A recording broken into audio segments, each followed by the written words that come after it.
मध्य प्रदेश की सियासत से इस वक्त की सबसे बड़ी खबर सामने आ रही है। जी हां, मुख्यमंत्री मोहन यादव की सरकार के 2.5 साल पूरे हो चुके हैं और इसी के साथ भोपाल के सियासी गलियारों में हड़कंप मच गया है। मंत्रियों के आराम के दिन शायद अब खत्म हो गए हैं, क्योंकि खुद मुख्यमंत्री मोहन यादव उनका रिपोर्ट कार्ड तैयार करने जा रहे हैं। 17 और 18 मई को मुख्यमंत्री आवास पर एक बेहद हाई प्रोफाइल और गोपनीय बैठकों का दौर शुरू हो चुका है, जहां पर हर एक मंत्री का 1-to-1 इंटरव्यू होगा। किसने काम किया है और कौन सिर्फ कुर्सी पर बैठा रहा है, इसका पूरा हिसाब किताब इन 2 दिनों में तय किया जाएगा। लेकिन बात सिर्फ समीक्षा की नहीं है, इस बैठक के पीछे एक बहुत बड़ा राजनीतिक फेरबदल और कैबिनेट विस्तार का काउंटडाउन भी छुपा हुआ है।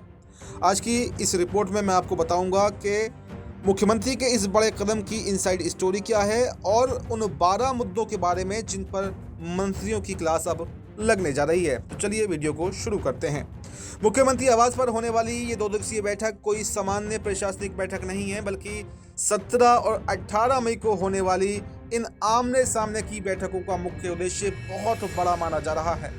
इसमें न केवल मंत्रियों के विभागीय कामकाज की समीक्षा होगी, बल्कि सबसे ज्यादा जोर इस बात पर होगा कि मंत्रियों का पार्टी संगठन के साथ में तालमेल कैसा है।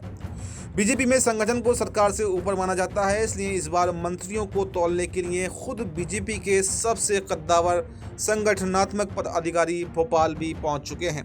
सूत्रों की माने तो इस समीक्षा प्रक्रिया में राष्ट्रीय संयुक्त महामंत्री शिव प्रकाश, क्षेत्रीय महामंत्री अजय जम्वाल, प्रदेश प्रभारी डॉक्टर महेंद्र सिंह और बीजेपी के प्रदेश अध्यक्ष हेमंत खंडेलवाल खुद मौजूद रहेंगे। यानी मंत्रियों को सिर्फ मुख्यमंत्री को ही नहीं, बल्कि संगठन के इन 4 स्तंभों को भी संतुष्ट करना होगा।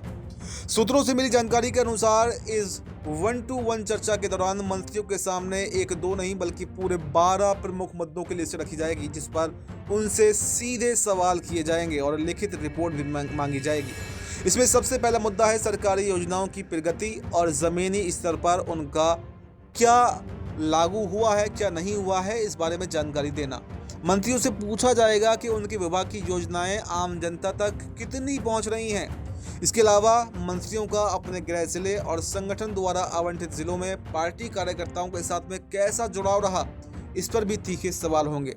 सबसे महत्वपूर्ण बात तो यह है कि पिछले चुनावों के दौरान जिन निर्वाचन क्षेत्रों में बीजेपी का प्रदर्शन कमजोर रहा था या जहां पार्टी हार गई थी, वहां इन मंत्रियों ने स्थिति सुधारने के लिए पिछले 2.5 सालों में क्या प्रयास किए हैं, इसका पूरा लेखा जोखा मंत्रियों को देना होगा। पार्टी और सरकार की इस संयुक्त समीक्षा को लेकर एक रूटीन प्रक्रिया मान लेना भूल होगी। असल में इसे मध्य प्रदेश में होने वाले संभावित कैबिनेट विस्तार और मंत्रियों के विभागों में फेरबदल से जोड़कर देखा जा रहा है। वर्तमान में मोहन यादव कैबिनेट में 4 पद खाली पड़े हैं, जिन्हें जल्द से जल्द भरा जाना भी है। इस बैठक की टाइमिंग इसलिए भी अहम है क्योंकि इस समीक्षा से ठीक पहले मुख्यमंत्री मोहन यादव ने दिल्ली का दौरा किया था, जहां पर उन्होंने केंद्रीय गृह मंत्री अमित शाह सहित कई कद्दावर केंद्रीय मंत्रियों और आला कमान से मुलाकात की थी।